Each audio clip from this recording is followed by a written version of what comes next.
Swedish filmmaker Ingmar Bergman directed 48 films between 1944 and 2003, with 3 decades seeing him release at least one film per year. What's even more impressive about Bergman's staggeringly prolific output is that many of his films are not only good, but outright masterpieces which stand as some of the greatest films ever produced.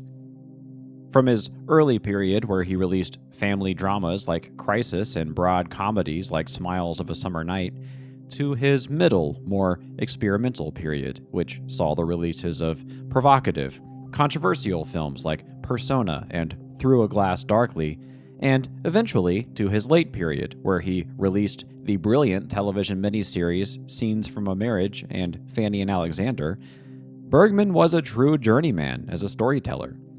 He was never scared of taking big risks in tone, genre, or theme. While Bergman may be most famous for his films which confront death head-on, like The Seventh Seal, The Virgin Spring, Wild Strawberries, or Cries and Whispers, Bergman was able to cover dozens of topics throughout his career. Today, we're going to talk about 2 horror films Ingmar Bergman released in 1968. Both of these films, Hour of the Wolf and Shame, used the same cast of actors, the same crew, and the same island location. Both of these films share similar themes of paranoia within a marriage and the horrors of the unknown. Both films use world building to tell a much larger story, and they each carry with them a sense of paradise lost. Of course, Bergman is no stranger to the horrific. His earlier film, Wild Strawberries, features one of the great nightmare scenes of cinema. The Seventh Seal and The Virgin Spring both paint bleak and violent portraits of the Middle Ages. Cries and Whispers uses its bright reds and shocking violence to great effect, and the nihilism of Winter Light and the silence certainly feel right at home among the quote-unquote elevated horror and slow burns of A24 releases. However, what sets Hour of the Wolf and Shame apart from these other examples is their singular focus on human fear and cruelty. While a film like Cries and Whispers may contain scenes of trauma and violence, it's only part of the narrative tapestry of that film. For these 2 films, the horror is the point. On February 19, 1968, Hour of the Wolf was released in Sweden. The film stars frequent Bergman collaborators Max von Sydow and Liv Ullmann as a married couple who live on a small island inhabited by only a handful of people. Sydow plays Johan, a painter with insomnia, and Ullmann plays his wife Alma, who spends her days wandering the island and keeping to herself. For weeks, Johan's had terrifying visions, likely caused by his insomnia. He has gotten into the habit of painting the creatures he sees in his visions. Alma worries about Johan and begins to stay awake with him at night. Later, a neighbor tells Alma that she should look at Johan's notebook, which he hides under his bed. Johan's been obsessing about his former lover, according to the diary, and the wealthiest man on the island, the Baron, keeps inviting him to dinner. Later, at the Baron's home, Johan's ex-lover's portrait, which Johan himself painted, hangs on a wall. And that's when things start to get a little strange. The night after the dinner, Johan talks about the hour of the wolf, the hour in which people are most likely to be born or to die. That's when Johan confesses to Alma that once, when he was very young, he murdered a boy. Around this time, one of the former party guests arrives and invites Johan and Alma to an upcoming party, one where Johan's former lover will be in attendance. Then the neighbor places a gun on the table and leaves. What follows in the final act of Hour of the Wolf is a tense confrontation between Johan and Alma and both of their perceptions of the outside world. It was as far back as 1964 that Ingmar Bergman became interested in the concepts later utilized by Hour of the Wolf, and after finding tremendous artistic success with the experimental drama Persona, Bergman then felt emboldened to continue experimenting with these themes and forms in his new film. Hour of the Wolf is a horror film about perception and marital trust. It's about a couple who have become so codependent on each other that their fears and nightmares begin to merge into one. By the end of the film, it's unclear where Johann's visions end and Alma's visions begin. Johann's tenuous connection to reality is first confronted by Alma, but it's eventually accepted by her in the film's final act. What is at first unusual and worrying about Johann eventually becomes a parallel reality for Alma. While Persona is a film about the merging identities of two women who spend months in isolation with one another, Hour of the Wolf is about the shared vision of a couple who are no longer separate beings. The Hour of the Wolf itself is a time of birth and death, and the marriage between Johann and Alma represents both the death of the self and the birth of a new kind of self.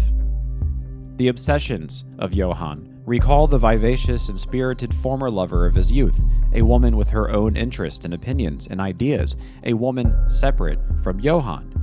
Alma has merged too closely with Johann to be seen as separate from him, and this new identity and loss of identity haunts and troubles both Johann and Alma. When asked about Hour of the Wolf, Bergman said, "Hour of the Wolf is seen by some as a regression after Persona, but it isn't that simple. Persona was a breakthrough, a success that gave me the courage to keep on searching along unknown paths. When I see it today, I understand that it is about a deep-seated division within me, both hidden and carefully monitored, visible in both my earlier and later work. Hour of the Wolf is important since it is an attempt to encircle a hard-to-locate set of problems and get inside them. Hour of the Wolf is a film about the claustrophobia of marriage and the danger of losing yourself in something so slowly that you don't even realize it's happening. Bergman's later miniseries, Scenes from a Marriage, builds more realistically on the themes established in Hour of the Wolf, but what that later miniseries addresses is intimate, concrete detail. Hour of the Wolf instead approaches with surreal, nightmarish analogy. It's a film that slowly winds the wire around the viewer, and by its final moments, you realize you've been snared by the film's themes. Just 7 months after the release of Hour of the Wolf, Bergman released his follow-up, the war drama Shame. With a nearly identical cast, crew, and location, Shame is a more visually ambitious film than Hour of the Wolf, about a fictional civil war tearing apart an island community, and the married couple who, despite their best efforts, become political targets and eventual prisoners of that war. Like Hour of the Wolf, Sedov and Ullman play a married couple, this time Jan and Eva, who are retired violinists who now live a solitary life on a remote Swedish island. Somewhere near the island, a civil war threatens this small community. Eva feels guilty for the couple's political inaction in the face of war, but Jan insists the two must stay out of the conflict and do their best to escape the politics surrounding the war. While Hour of the Wolf portrayed Sedov and Ullman as a couple too similar to survive their death of ego, Shame establishes early that Jan and Eva are frequently in opposition of one another. Jan is a fairly selfish and apolitical objector of the war, and Eva feels called to help others. Eventually, their little community is bombed and a soldier parachutes onto Jan and Eva's property. Jan and Eva are captured, and they're forced to perform an on-camera interview as part of a propaganda campaign. When they're captured again, this time by the opposing army to the first one, the video they unwillingly participated in is used against them. Jan and Eva are detained and released, and Eva is forced into a physical relationship with the man who released she and her husband, the former mayor of their town. There are conflicts surrounding a large sum of money, the power dynamic between the former mayor and Jan, and everything dissolves into apocalyptic nightmare as the couple endures trial after trial. Like Hour of the Wolf, the film's third act is a bleak deconstruction of its first act. Hour of the Wolf ends with psychological damage inflicted upon the married couple, and Shame ends with the couple dreaming of a life away from the violence of war. Both of these films, according to author Jerry Vermillier, explore the threat of violence intruding on ordinary lives. We watch two marriages disintegrate over the course of each film because of the horrific circumstances of their lives, be it mental or physical or both.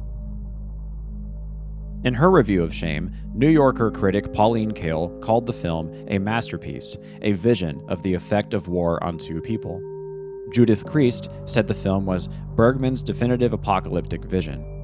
Shame is one of the bleakest depictions of life Bergman ever created, with the film starting in a marriage's seemingly lowest point, but then only continuing to plunge the relationship into even darker depths.